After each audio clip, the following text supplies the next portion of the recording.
오늘 야베스의 기도입니다. 은혜의 지경을 넓히는 삶이라고 이야기를 했지만은요, 오늘 우리가 이제 전도를 시작을 하면서 하반기 동안에 영혼들을 위해서 기도할 텐데, 우리들의 기도가 과연 어떠한 기도가 돼야 될까라고 하는 것들, 그리고 우리가 야베스의 기도를 통해서 우리들이 자칫 오해할 만한 부분들을 우리가 다시 한번 바로 잡고 생각을 하면서, 우리들의 기도도 하나님께서 야베스의 기도를 들어주신 것처럼 오늘 우리들의 기도도 그와 같은 기도가 되기를 위해서 우리가 오늘 이 본문의 말씀을 통해서 살펴보고, 영혼을 품고 기도하면 하나님께서 그 기도의 응답으로 허락해 주실 줄로 믿습니다. 이 야베스의 기도는 유명한 기도죠. 아마 제 생각에는 주기도문과 더불어서 아마 그 다음으로 사람들에게 가장 유명한 기도가 이 야베스의 기도가 아닐까 그렇게 생각을 하는데, 한때는 이 야베스의 기도를 주제로 책이 발간이 되었죠.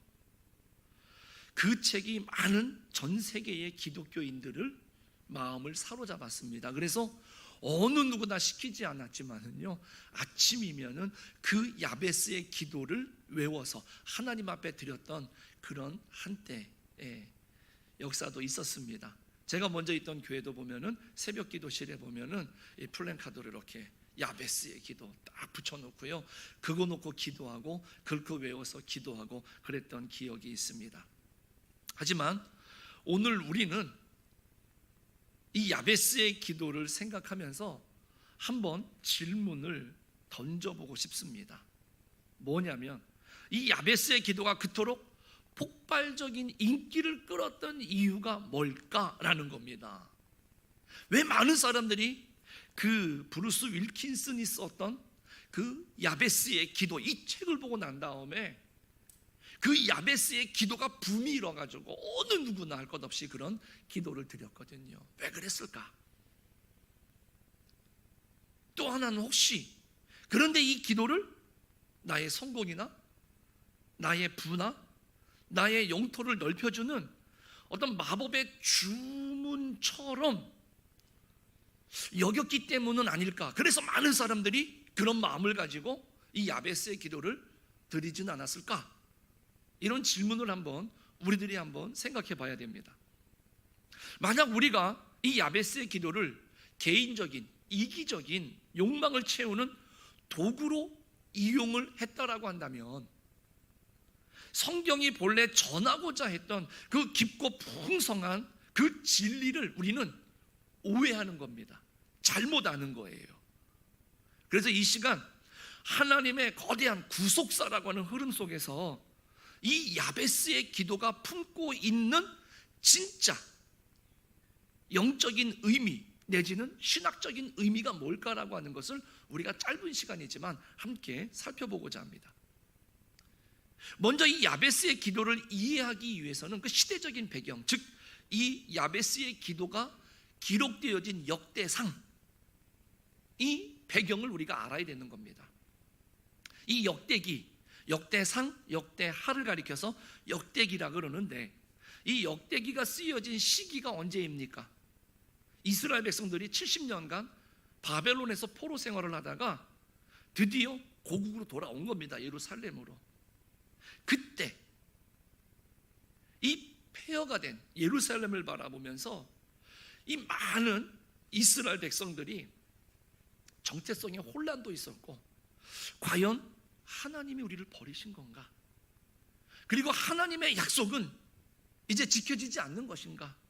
라고 하는 그런 의문이 든 겁니다. 기쁜 마음으로 왔는데 와서 보니까 지금 그 예루살렘의 형편과 사정은 너무나 참혹했던 겁니다. 그래서 이 사람들이 많이 힘들어하고 절망에 빠져 있을 때, 그때 기록이 된 성경이 바로 이 역대기입니다. 그래서 이 역대기 기자는요, 1장을 펼치자마자 아담으로부터 다윗까지 이어지는 아주 기나긴 족보를 계속해서, 즉 사람의 이름을 계속해서 써 내려간다는 겁니다. 그래서 많은 분들이 이 역대기에 딱 오면은 여기에 막혀요. 계속 넘겨도 사람 이름만 나와요. 그러니까 도대체 이것을 왜 읽어야 되느냐, 포기하거나 뛰어넘거나 그러는데, 단순한 사람들의 이름을 나열한 것이 아니라는 겁니다. 이 역대기 기자의 의도는 뭐냐면, 비록 나라는 망했고 우리는 실패했을지라도 하나님의 은혜의 족보는 결코 끊어지지 않는다라고 하는 그 언약의 선포입니다. 우리는 지겹죠. 사람의 이름 읽기도 어려워요. 그러니까 우리는 그냥 넘어가지만, 이 당시 사람들에게는 뭐냐, 지금 우리들의 형편과 사정은 너무나 참혹하지만 걱정하지 말아라. 하나님의 은혜는, 하나님의 약속은 절대 끊어지지 않았다라고 하는 것을 선포해 주는 겁니다.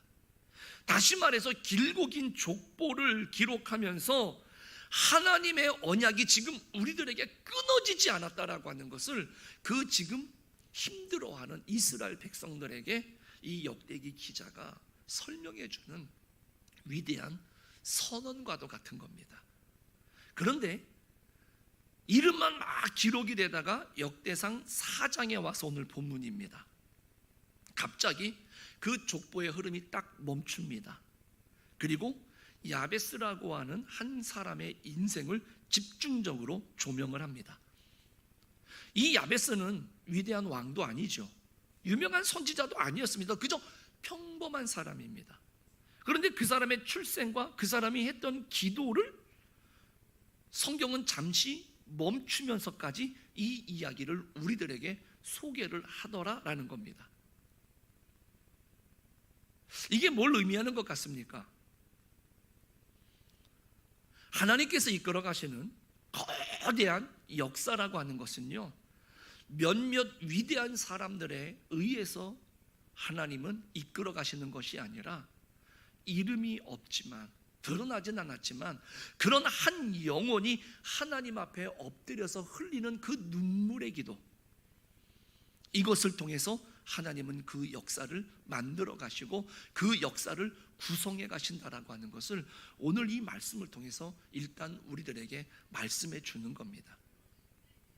이 성경은요, 야베스를 소개하면서 그에 대한 화려한 이력이 아니라, 오늘 본문에 보시면 알겠지만 그 뼈아픈 상처를 먼저 드러냅니다. 그래서 9절에 보니까 뭐라 그래요? 그의 어머니가 이름하여 이르되 야베스라 하였으니 이는 내가 수고로 인하였다 함이었더라. 우리나라도 그렇죠. 여러분들 자녀들의 이름을 지어줄 때 그냥 대충 짓는 분 계십니까? 그래서 그 이름을 물어보면 그 이름의 뜻을 알면, 이 아이를 위해서 부모가 어떤 마음을 가지고 있는지를 알 수 있죠. 마찬가지로 이 당시에도 마찬가지입니다. 그 사람의 이름이라고 하는 것은 그 사람의 정체성과 그 사람의 운명을 뜻했다는 겁니다. 성경에도 보면 야곱, 왜요? 형의 발뒤꿈치를 잡았거든요. 그래서 너는 남의 발뒤꿈치를 잡고 걸려 넘어지게 하는 자, 그래서 야곱 그랬는데, 그가 야복강 나루터에서 밤새도록 하나님의 선사와 씨름을 해서 이기죠.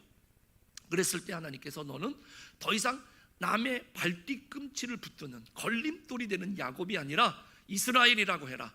하나님과 겨루어서 싸워서 이긴 자라고 해라. 바꿔주시죠. 그러니까 이름이라고 하는 것은 이 당시에도 그 사람의 정체성 내지는 그 사람의 어떤 운명을 뜻했던 겁니다. 그 이름을 들으면 알았던 겁니다. 그런데 오늘 히브리어로 야베스는 어떤 뜻이에요? 슬픔, 고통, 수고라는 뜻입니다. 어떤 부모가 자기 아이의 이름을 너는 고통이다, 너는 수고다, 너는 슬픔이다 라고 짓겠습니까? 그런데 이렇게 진 이유가 뭘까? 그래서 학자들이 살펴보는 거죠.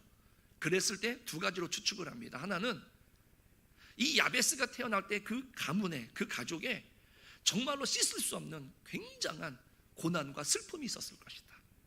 그리고 내지는 그 야베스가 태어날 그 당시에 그 시대적인 상황 속에서 굉장한 큰 재난이 있었을 것이다. 그래서 부모가 아이를 낳았는데 그 엄마가 아이를 바라볼 때 기쁨으로 바라보는 게 아니라 한숨이 나오고 너무 슬펐기 때문에 그러한 감정으로 인해서 이 아이의 이름을 야베스, 너는 수고, 고통이다 라고 지었을 것이다 라고 이야기를 하는 겁니다. 그러니까 이 야베스는 태어날 때부터 이름이 뭐예요? 자기 운명이 뭐예요? 고통입니다. 이 고통의 굴레를 뒤집어 쓰고 태어난 사람이 이 야베스입니다. 그러는 너는 고통의 자식이야. 너의 인생은 슬픔뿐이야. 왜?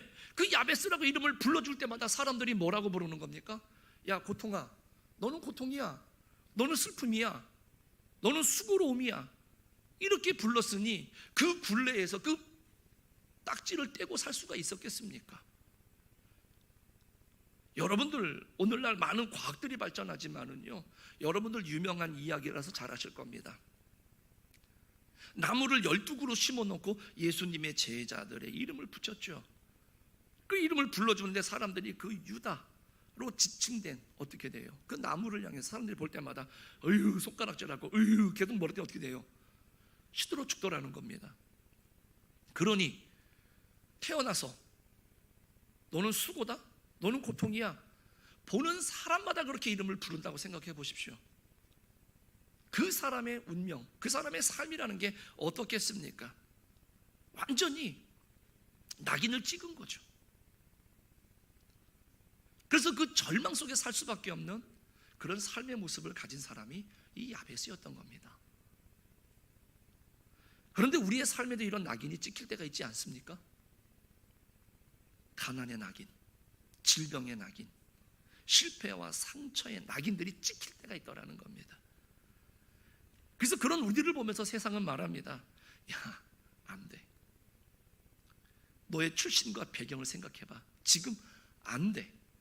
더 오르려고도 하지 말고 뭘 더 해보려고도 하지 말고 지금 있는 것에 감사하면서 지금 있는 것만 잘 누려도, 잘 지켜도 너는 충분하니까 더 욕심내지 말아라. 때로는요, 세상은 우리들에게 그렇게 그런 운명들을 강요하더라는 것이죠. 그리고 지금 전 상황에서 뭔가 벗어나려고 하지 말고 그냥 받아들여. 그렇게 사는 게 네 운명이야 라고 세상은 우리들을 향해서 낙인 찍을 때가 있더라고요. 그런데 오늘 9절 말씀해 보면 놀라운 반전이 선포됩니다. 야베스는 그의 형제보다 귀중한 자라, 존귀한 자라, 이렇게 말씀하고 있습니다. 다시 말씀드리지만 고통으로 시작된 인생이 어떻게 가장 존귀한 자, 귀한 자가 되었겠느냐라는 겁니다. 오늘 이 기도에서 이미 우리는 알고 있지만 이 야베스는요, 숙명처럼 여겨지고 있었던 이 고통의 사슬이죠. 이게 내 운명이니까 사람들이 나를 볼 때마다 부를 때 그렇게 하죠. 너는 고통이라고, 너는 슬픔이라고, 너는 안 된다라고 부르는 거죠. 그게 네 운명이라고. 그런데 그것을 가지고 사람에게 간 게 아니죠. 그리고 이스라엘의 하나님, 여호와 하나님께 가서 그가 드렸던 그 특별한 기도가 있었던 겁니다. 그게 오늘 우리들이 읽은 야베스의 기도입니다. 이 기도 때문에 그는 고통의 굴레를 가지고 태어났지만 결국에는 가장 존귀한 자로 그 삶이 바뀌었다라는 것입니다.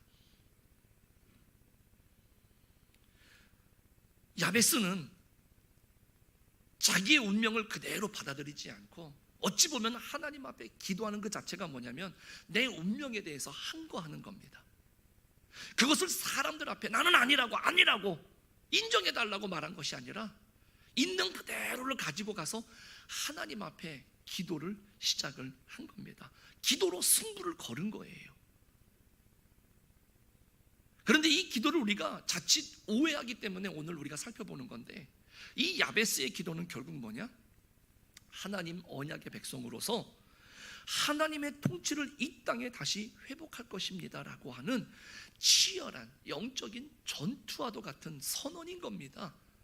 그러니까 내가 그냥 당한 내 운명을 가지고 나는 이렇게 사는 게 맞다 그러고 아무것도 생각하지 못하고 아무것도 도전하지 못하고 아무것도 해볼 생각을 안 하는 게 아니라, 아니다, 분명히 하나님 앞에 기도하면 하나님께서 나를 회복시키실 것이다. 그래서 그 믿음을 가지고 하나님 앞에 지금 기도를 하는 것이죠. 그래서 오늘 우리는 이 야베스의 기도를 우리가 좀 눈여겨볼 필요가 있어요. 그 제일 첫 번째는 뭐냐면 주께서 내게 복을 주시려거든, 이렇게 시작을 합니다. 이것은 언약에 근거한 참된 복의 간구라는 거예요. 여기서 말하는 이 복이라고 하는 것은요, 히브리 말로 바라크입니다. 바라크. 그런데 이 바라크라고 하는 이 복은 우리가 흔히 생각하는 기복적인 복, 이게 아니라는 겁니다. 여기서 말하는 것은 하나님과의 바른 관계 안에서 누리는 영적인 생명력을 말하는 겁니다. 그러니까 주께서 내게 복을 주시려거든, 그러니까 내게 생명력을 달라는 겁니다. 주님과의 관계 속에서 끊어지지 않는, 사람들은 나를 그렇게 가두어 놓지만은 내가 절대로 갇히지 않고 하나님과 계속해서 관계를 유지할 수 있는 그 생명력을 주십시오 라고 기도하는 거죠. 그러니까 야베스는 단순히 우리가 복을 주시려거든, 그러면 우리는 생각하는 게 있죠. 그런데 이 물질적인 것, 이 세상에서 썩어질 그런 복을 구하는 게 아니었다라는 겁니다. 이와 같은 심정은 누구도 마찬가지였느냐? 그 당시 백성들도 똑같았습니다. 야베스뿐만이 아니라 정말로 소망을 가지고 다시 70년 만에 돌아왔는데, 지금 70년 전에 우리가 살던 이 고국이, 이 나라가 완전히 폐허가 되어버린 겁니다. 그 순간에 이 사람들이 너무나 실망을 하죠. 그리고 자기들 정체성에 대해서도 아까 말씀드린 것처럼 의심을 하게 되는 겁니다. 그때 오늘 이 야베스는 그 하나님과의 관계성에 대해서 많은 절망하고 있는 이 많은 백성들을 대표해서 지금 하나님 앞에 기도를 하는 겁니다. 하나님, 세상은 나를 고통이라고 부릅니다. 하지만 나는 오직 하나님과의 약속 안에 거하기를 간절히 원합니다. 내 삶에 하나님의 임재를 회복시켜 주시옵소서 라고 하면서 존재의 근원 되시는 하나님을 향한 철저한 외침과 철저한 하나님을 향한 의지를 이야기하는 것입니다. 평안할 때가 아니죠. 가장 절망적인 고통의 한 복판에서 하나님을 꽉 잡는 그 영혼의 부르짖음인 겁니다. 우리 사랑하는 성도님들, 오늘 우리들이 기도할 때마다 우리 거, 나, 이게 아니라 바로 그겁니다. 지금 우리가 힘들면 나만 힘든 게 아니죠. 우리 모두가 힘든 거 아닙니까?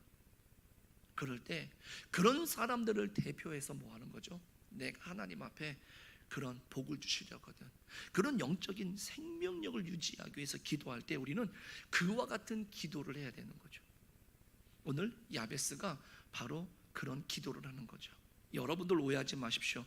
내게 복을 주시려거든, 그 내가 원하는 것을 채워주시고 해결해 주시는 복이 아니라 오늘 모든 나와 같은 필요를 느끼는 모든 사람들을 향해서 하나님과의 관계성을 놓고 기도하는 그런 기도였다라는 겁니다.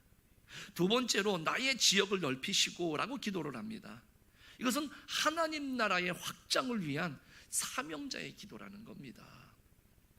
우리가 나의 지역을 넓힌다라고 말하면은요, 내 아파트 평수가, 내 부동산의 평수가 넓어지는 거, 어떤 내 사업이 넓어지는 거, 우리들은 그렇게 많이 사람들은 오해를 합니다. 그런데 그런 뜻 아닙니다. 성경이 말하는 지역, 지경, 헬라어로 바실레이아라고 하는데 이것은 바로 뭐냐면 어떤 영토를 의미하는 게 아닙니다. 하나님의 임재, 즉 하나님의 통치가 머무는 거룩한 그런 지역을 말하는 것이지요. 그러니까 당시 이스라엘은 보면요, 이 열강들 사이에 끼어가지고 아주 그냥 쪼그라들 대로 쪼그라진 그런 상태였습니다. 그러니까 야베스가 당시 지경을 넓혀달라라고 하는 기도는 어떤 그냥 땅을, 영토를 넓혀달라는 그런 기도가 아니었다라는 것이죠. 우리들의 삶을 통해서 하나님의 통치, 하나님의 평안이 임하는 그런 영역이 넓혀지도록 하나님 도와달라는 그런 기도였다라는 것이죠. 즉 선교적이고 헌신적인 기도를 드리고 있는 겁니다. 즉 이 기도 속에는 어떤 다짐이 있는 거냐? 잃어버리는 하나님의 나라를 다시 세워가겠습니다 라고 하는 거룩한 사명이 담겨져 있는 것이죠. 우리 사랑하는 성도님들, 오늘 우리들의 기도가 바로 뭐냐? 이 울타리를 넘어야 된다는 겁니다. 우리는 계속해서 뭡니까? 나의 지역, 그러니까 내가 포함된, 내하고 관계된 것만 자꾸 넓혀지기를 우리는 하나님 앞에 원할 때가 너무나 많다는 겁니다. 그런데 그런 기도가 아니라 그런 울타리를 넘어서서 하나님, 나의 영향력을 넓혀주셔서 나를 통해서 우리의 가정이, 우리의 일터가 이 어두운 세상의 빛 대신 하나님을 볼 수 있도록 해주십시오. 나를 축복의 통로로 사용해 주십시오 라고 하는 기도가 나의 지역을 넓혀달라는 기도의 참 의미라는 겁니다.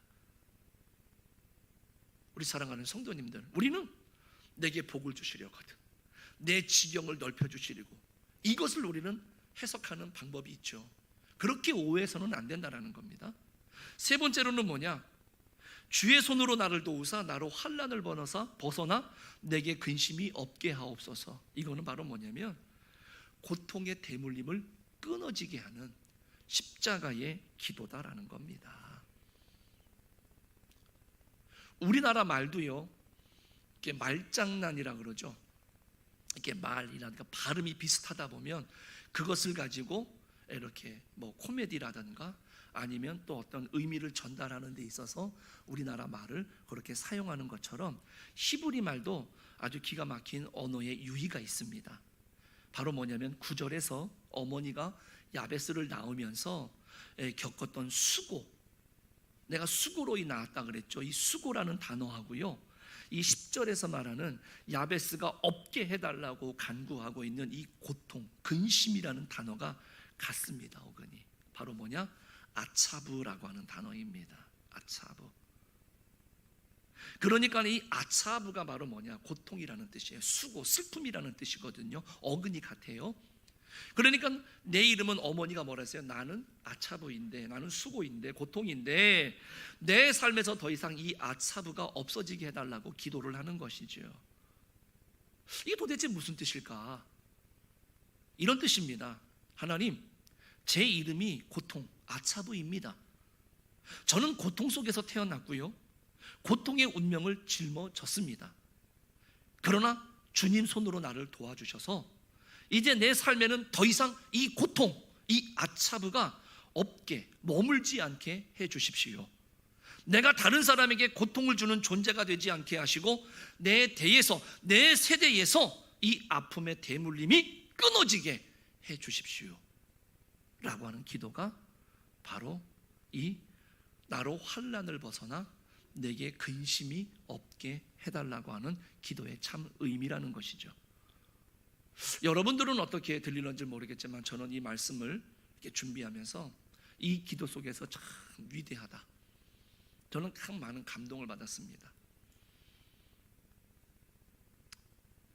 저만 그럴 수도 있겠지만은요, 아마 대부분의 사람들이 그럴 것 같습니다. 우리는 살면서 종종 다른 누군가에 의해서 우리가 상처를 받죠. 그리고 아파요. 고통스럽습니다. 그리고 나면 그것을 핑계 삼아서 나는 그러면 안 되는데 다른 사람을 찌르고 다른 사람들을 아프게 하는 경우가 있더라고요. 그런데 오늘 이 기도는 바로 뭐냐? 그 상처를 은혜로 승화시키겠다라는 겁니다. 그래서 하나님이 이 기도에 응답을 하시는 거죠. 그리고 그를 존귀한 자로 만들어 주셨다라는 거죠. 그러니까 우리가 이 기도를 생각해 보면 누가 떠오릅니까? 예수님과 그 십자가가 떠오를 수밖에 없어요. 예수님께서도 그 십자가에서 모든 고통과 저주를 온몸으로 받아주셨죠. 우리를 위해서 십자가에서 죽으셨어요. 그런데 그것을 생명과 부활로 바꾸신 그 예수 그리스도의 십자가 정신이 들어있는 이 기도가 이 야베스의 기도입니다. 배신하고 모르노라고 숨어들었던 제자들을 향해서 예수님이 찾아가셔서 뭐라 그랬습니까? 너희에게 평안이 있을지어다. 많은 사람들은 그렇게 나를 배신하고 나를 모르노라고, 베드로처럼 말입니다. 나는 다른 사람들은 다 몰라도 내가 죽으면 죽어도 나는 예수님을 절대로 배신할 리가 없습니다라고 했는데 그는 3번이나 부인을 했죠. 예수님이 그게 얼마나 상처가 됐겠습니까? 심지어 저주를 할 때 눈이 딱 마주쳤어요. 그때 예수님의 심정이 어땠겠습니까? 만약에 우리들이 그랬어요? 그리고 다시 내가 그 베드로를 만났을 때 어떤 마음이겠습니까? 대부분의 사람들은 너 그럴 수 있어? 하고 따질 수 있겠죠. 우리는 보통 그렇습니다. 그래서 누군가에게 상처를 받고 고통을 받으면 다른 누군가에게도 나는 피해자, 나는 아픈 사람, 그래서 다른 사람들에게 그러면서도 피해를 주더라는 거죠. 근데 이 야베스는 뭐예요? 그 상처를 내가 여기서 끊겠다, 더 이상 대물림되거나 다른 사람들을 아프게 하는 일에는 사용하지 않겠다, 끊겠다라는 것이죠. 예수님이 그와 같은 삶을 우리에게 보여주셨거든요. 그래서 10절에 보면은 하나님께서 그가 구하는 것을 허락하셨더라 이렇게 말씀합니다. 비참한 운명에 갇혀 있었던 이 야베스의 기도를 들으셨고요, 그를 존귀한 자로 세워주셨습니다. 그런데 여러분들 여기서 한 가지 더, 지금 우리가 살아가는 우리 시대의 상황은 어떤 것 같습니까? 지금 이 시대처럼 황량하지 않습니까? 세상의 가치관이 교회를 공격합니다. 성도들의 삶에는 저마다의 그 무거운 고통의 짐이 지워져 있습니다. 이러한 시대 가운데에 우리는 무엇을 구하고 무엇을 기도하고 있습니까? 한번 면밀하게 생각해 보십시오. 부디 바라기는요, 우리가 이렇게 전도를 하면서 같이 중보 기도를 하면서 오늘 우리는 그렇죠. 지금 나도 힘든데요, 지금 내 코가 속잔데요. 우리는 그럴 때가 많다는 거죠. 그래서 나와 관련된 것만 기도한다는 것이죠. 그런데 오늘 이 기도를 통해서 여러분들, 우리 교회는, 우리 성도님들은 그런 좁은 기도에 머물지 않기를 부탁을 드리겠습니다. 우리에게 필요한 기도는 뭐겠습니까? 그런 운명에 굴복하지 않는 신앙의 야성, 이걸 일깨우는 기도가 많을 겁니다. 기도는 현실을 도피하는 수단이 아니지요.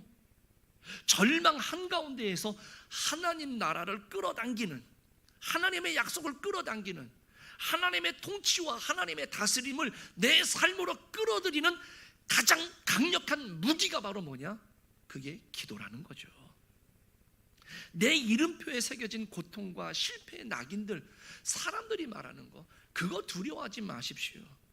야베스처럼 그 상처를 그냥 가지고 가서서 하나님 앞에 내려놓고 하나님 앞에 기도하시기를 바랍니다.